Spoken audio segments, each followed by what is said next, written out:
Hi, it's Artie from Brown Bear Herbs and AKA Lily. I'm trying to use my birth name more, which is Lily. Anyway, but I respond to either.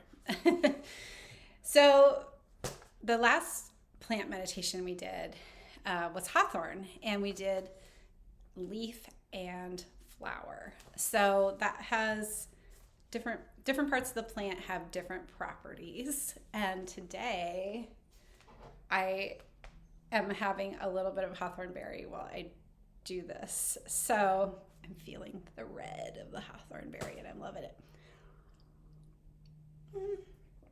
So when we do the plant meditation, what we do is we sit, have some tea typically, or if it's a flower or gem essence, you'd have like some of the flower or gem essence in water. And then you kind of quiet down, set your intention. Like, I'd like to learn from you. You're speaking to the plant mentally, or the flower gem essence, or gem essence. Like, I'd like to learn from you. What is your medicine? And you're welcome to learn from me too. So then you sit and you meditate for 10 minutes. You can set a timer with a gentle alarm. And during the 10 minutes, observe for things like, how does the plant taste? Like, how does it feel in your mouth? Does your mouth feel drier or more moist, or anything else? And then paying attention to, do you find that the energy in your body has shifted to a certain area? Like, are you feeling it in your lungs? Is it in your reproductive organs? Are you feeling more grounded, more dense, or more spread out?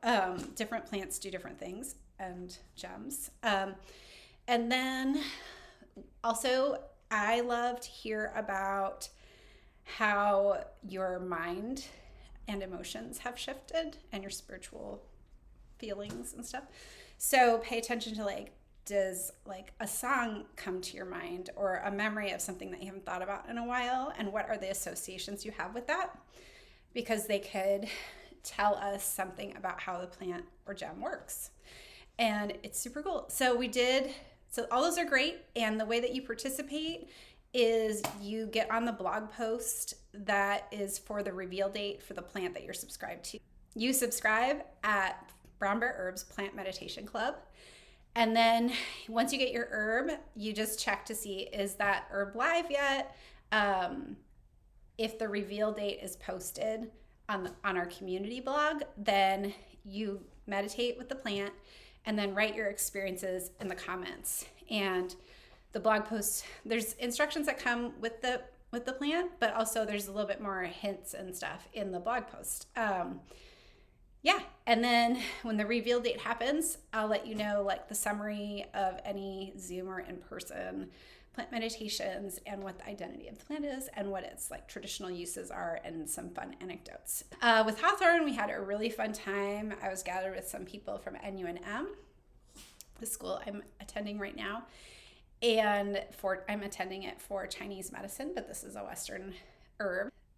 I think of Hawthorn as a heart medicine, primarily, also good for food allergies and like heat excitation, like overactive mind. So it's excellent for people who fall asleep okay and then wake up in the middle of the night and have trouble getting back to sleep. And it is excellent for both the physical and emotional heart, like so grief and heartache and cholesterol and high blood pressure and stuff like that. It has a long history of being a safe herb for heart, like toning your heart and getting things working better.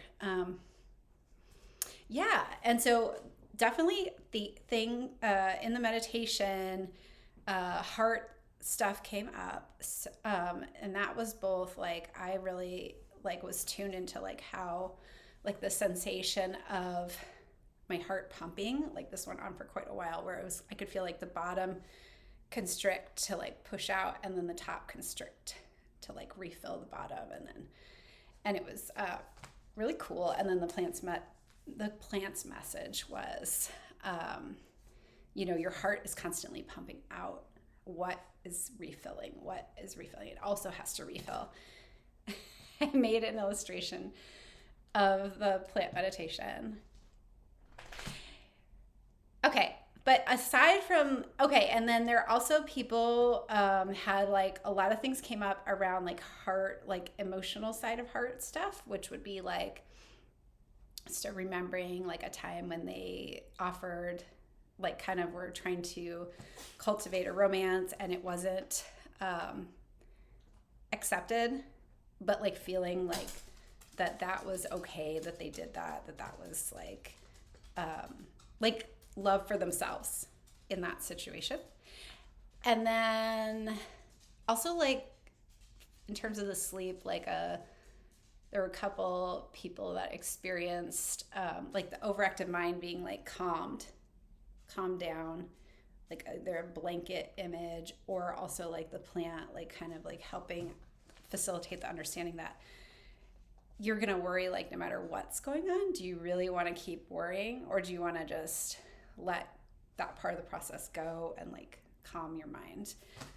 And then another thing that came up, which was really interesting, is that a lot of people were feeling the bones and teeth.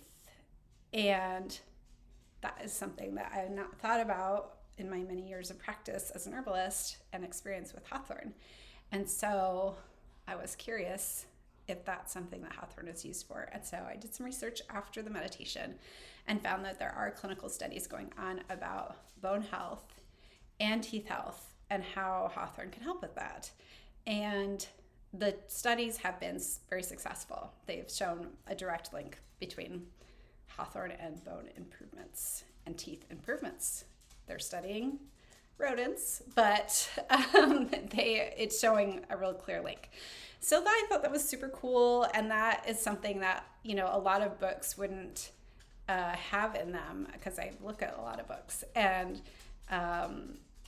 you might not know that, and that could be really good medicine for somebody. Like maybe somebody's trying to remineralize their teeth.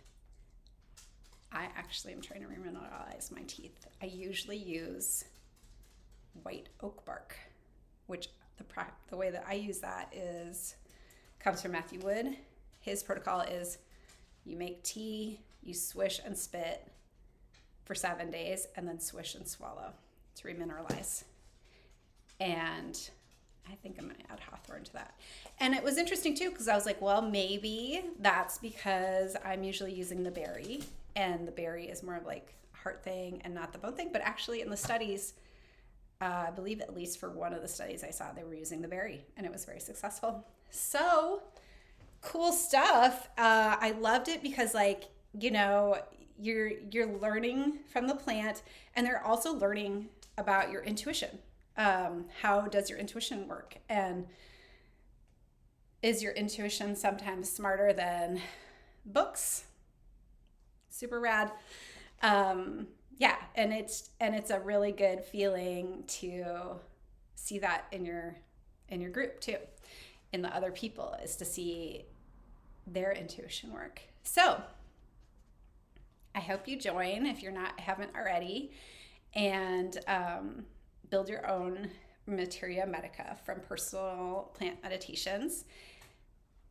So usually we do the first meditation for 10 minutes, and then we discuss if you're in person. Otherwise, I would just say write down your experiences or journal them, or sketch or something, do an audio recording, and then have some more tea or more of the water with flower gemesis in it, and then meditate for another 10 minutes, see what else pops up, and then bring it to the blog. Tell us what you got going on. All right, have a great day.